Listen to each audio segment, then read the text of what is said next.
अस्सलामुअलैकुम and a very good afternoon to you all. हम अपना आज का लेक्चर स्टार्ट करते हैं। कल दरअसल कुछ टेक्निकल इश्यूज की वजह से जो था, जब मैंने आपको लेक्चर सेंड किया तो उसमें कुछ वॉइस का मसला आ रहा था। तो उम्मीद करते हैं कि आज की वीडियो में ऐसा नहीं हो।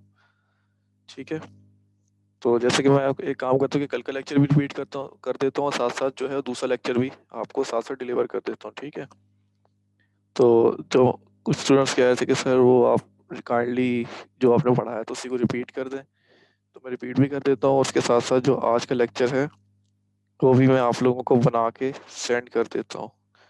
एडवांस सैलरी शीट, ठीक है, इसको सिलेक्ट किया, फॉन्ट साइज इंक्रीज कर दिया इसका जी मैंने।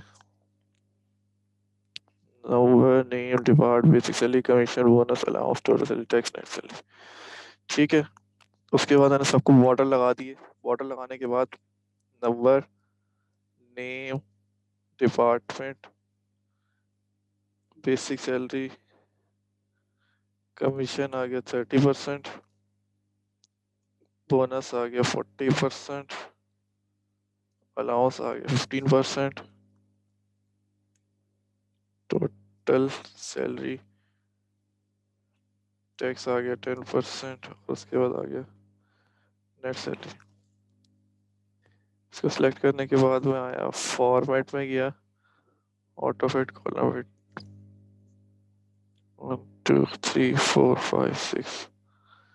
यहाँ पे मैंने नाम लिख दिए, साथ ओवर उस्मान, सॉरी उस्मान, क्या हो गया यार फिर से मिस्टेक हो गई, उस्मान, हारिस, आरिस एंड बिलाल। उसके बाद मैंने डिपार्टमेंट लिख दिया, IT, HR, sales, IT, HR and sales. उसके बाद मैंने सैलरी लिख दी 21,000, 22,000, 23,000, 24,000, 25,000, 26,000। ठीक है, कमीशन की वैल्यू निकालनी है, equal to basic salary multiply by 30 divide by 100। सही है, equal to basic salary multiply by 30 divide by 100। ये 30% कमीशन आ गया आपके पास। या अब याद रखिएगा, बोनस और अलाउंस का भी ऐसे ही होगा, वो भी बेसिक सैलरी से ही निकलेंगे। Basic salary multiply by 40 divide by 100 equal to basic salary multiply by 40 divide by 100। तो इसी तरीके से आपके पास बोनस भी आ जाएगा। अब अलाउंस निकालना है, equal to basic salary multiply by 15 divide by 100। सही है, टोटल सैलरी निकालनी है, equal to sum bracket open, तमाम वैल्यूज को आपने एक साथ सिलेक्ट किया, bracket close enter, equal to sum bracket open, तमाम वैल्यूज को एक साथ सिलेक्ट किया, ब्रैकेट क्लोज एंटर। इस तरीके से आपके पास टोटल सैलरी आ जाएगी। अब हमें टैक्स निकालना है, इक्वल टू, ये निकलेगा टोटल सैलरी से। टोटल सैलरी सेलेक्ट की, मल्टीप्लाई किया 10 से, डिवाइड बाय 100। यानी जितने परसेंट की वैल्यू होगी उससे उसका मल्टीप्लाई करेंगे और डिवाइड कर देंगे 100 से। नेट सैलरी निकालनी है, नेट सैलरी निकलेगी टोटल सैलरी माइनस टैक्स। तो टोटल सैलरी से टैक्स को निकालेंगे, यानी माइनस करना से ऊपर लिखेंगे टोटल सैलरी माइनस टैक्स। तो आपके पास जो है आपकी नेट सैलरी आ जाएगी। सही है, तो ये तो था आपका आज वाला कल वाला लेक्चर से जो मैंने रिपीट कर दिया। अब मैं काम करता हूँ कि मैं एक और शीट लेके उसके ऊपर दूसरी शीट समझा देता हूँ आप लोगों को। और जो हमारा आज का लेक्चर है वो स्टार्ट होगा इससे कि जिसमें हम पढ़ेंगे attendance sheet. Attendance sheet weekly. Attendance sheet weekly के अंदर क्या होता है कि हम जो अटेंडेंस वगैरह का काम है, ये शीट है वो हम इसके ऊपर बनाते हैं। Name, Monday, Tuesday, Wednesday, Thursday, Friday, Saturday, Sunday, total present, total absent. आपको पता है वीकली में हम ज़ाहिर है 7 दिन रखेंगे। उसके बाद हमने क्या कर दिया, इसको कर दिया बॉर्डर्स में जाके ऑल बॉर्डर, और यहाँ पे आके नवंबर, नेम, सारे अब डेज के नाम आ जाएंगे, Tuesday, Wednesday, sorry Thursday,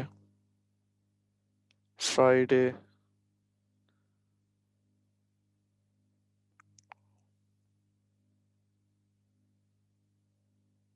Saturday, Sunday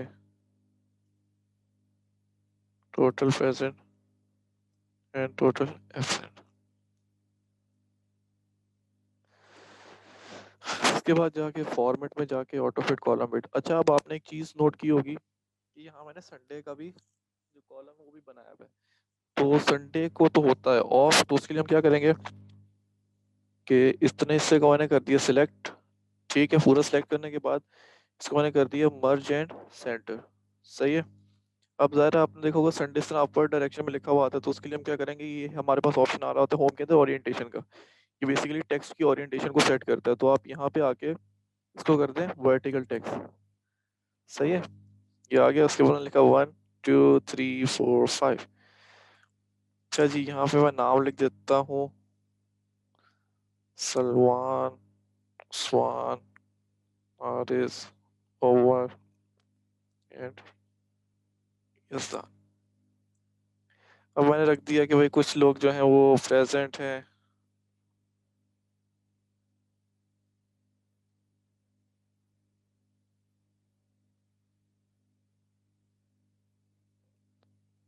सही है।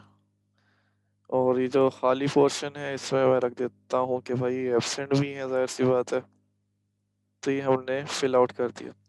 अच्छा, अब आप एक चीज़ देखें, यहाँ पे वो चीज़ ये है दरअसल कि अभी आपको यहाँ पे बेसिकली काउंट करके लिखना है कि बंदा वीक में कितने दिन प्रेजेंट है और कितने दिन एब्सेंट है। तो जब भी हमें किसी चीज़ को काउंट करना होता है उसके लिए हम लगाते हैं काउंट की कंडीशन को। उधर मैंने लिखा equal to COUNT count if bracket open. अब आप देखें फॉर्मूले में सबसे पहली चीज़ वो काउंट इफ के बाद में से क्या पूछ रहा है, रेंज पूछ रहा है। तो रेंज आप क्या रखेंगे, मंडे से लेके सैटरडे तक आप सबको एक साथ सिलेक्ट कर देंगे। सही है, आपने एक साथ सिलेक्ट किया। उसके बाद रेंज के बाद आप देखें नेक्स्ट चीज़ आपसे क्या पूछ रहा है। अब अक्सर लोगों को लग रहा होगा कि भाई रेंज के बाद वो चीज़ क्राइटेरिया पूछ रहा है, जबकि क्राइटेरिया नहीं पूछ रहा, रेंज और क्राइटेरिया के दरमियान भी एक चीज़ है कॉमा। तो आपने कॉमा लगाया। कॉमा लगाना इसलिए ज़रूरी है कि भाई फॉर्मूलाज जो होते हैं वो ज़्यादातर केस सेंसिटिव होते हैं। केस सेंसिटिव से मुराद ये कि अगर आप एक माइनर सी मिस्टेक भी करेंगे तो वो रन नहीं होगा। तो ऐसी ये बेशक गलतियाँ छोटी छोटी हैं इंसान की नज़र में, लेकिन ये जब आप इसको सिस्टमेटिकली तौर पे देखते हैं तो ये एक सिस्टमेटिक एरर के तौर पे काउंट होता है, जिसकी वजह से वो अक्सर औकात रन नहीं करता। तो ये उधर वो गलतियाँ थोड़ी सी हाई लेवल की मानी जाती हैं। तो इन चीज़ों को वैसे अगर आप कंप्यूटर की ज़ुबान में देखें तो इन्हें हम कहते हैं बग्स। ठीक है, तो हमें जो है वो कम से कम गलतियाँ करनी होती हैं, कम से कम के बल्कि 0% यानी कि 100% एक्यूरेट काम जो हमें करना पड़ता है। बाकी चीज़ है क्राइटेरिया। क्राइटेरिया में ये है कि आपको मालूम क्या करना है, हमें मालूम करना है प्रेजेंट। अच्छा, आप याद रखिए, आपने एक चीज़ नोट की होगी कि स्कूल टाइम में अक्सर जब टीचर्स हमारी अटेंडेंस वगैरह लगाते थे तो वो प्रेजेंट के लिए P लिखते थे और एब्सेंट के लिए A लिखते थे। सही है। तो आप एक चीज़ याद रखें कि एक्सेल के अंदर जब भी आपके पास टेक्स्ट की करेक्टरिस्टिक्स यूज होंगी तो उस टाइम क्या होता है कि वो आता है इन्वर्टेड कॉमा से हमेशा। मैंने लगा इन्वर्टेड कॉमा पी। अब पी चाहे आप कैपिटल लिखे स्मॉल लिखे उससे कोई फर्क नहीं पड़ता। शिफ्ट ब्रैकेट क्लोज और inverted comma close bracket close. सही है। तो ये आपने आपको इसने बता दी। देखें इक्वल टू काउंट इफ लिखा, ब्रैकेट ओपन, रेंज पूछी, रेंज आपने दे दी पूरी, पूरे वीक को सिलेक्ट किया, फिर कॉमा लगाया, इन्वर्टेड कॉमा, प्रेजेंट के लिए P, inverted comma close bracket close enter. सही है। इसी तरीके से equal to count if bracket open, आपने पूरे वीक को सिलेक्ट कर लिया, comma, inverted comma P, inverted comma close bracket close enter. यही काम यहाँ पे भी होगा। Equal to count if bracket open, same ऐसे वही फॉर्मूला है, बस पी की जगह ए आ जाएगा क्योंकि A for absent and P for present. आपने पूरे वीक को सिलेक्ट किया, comma, inverted comma A, inverted comma close bracket close enter.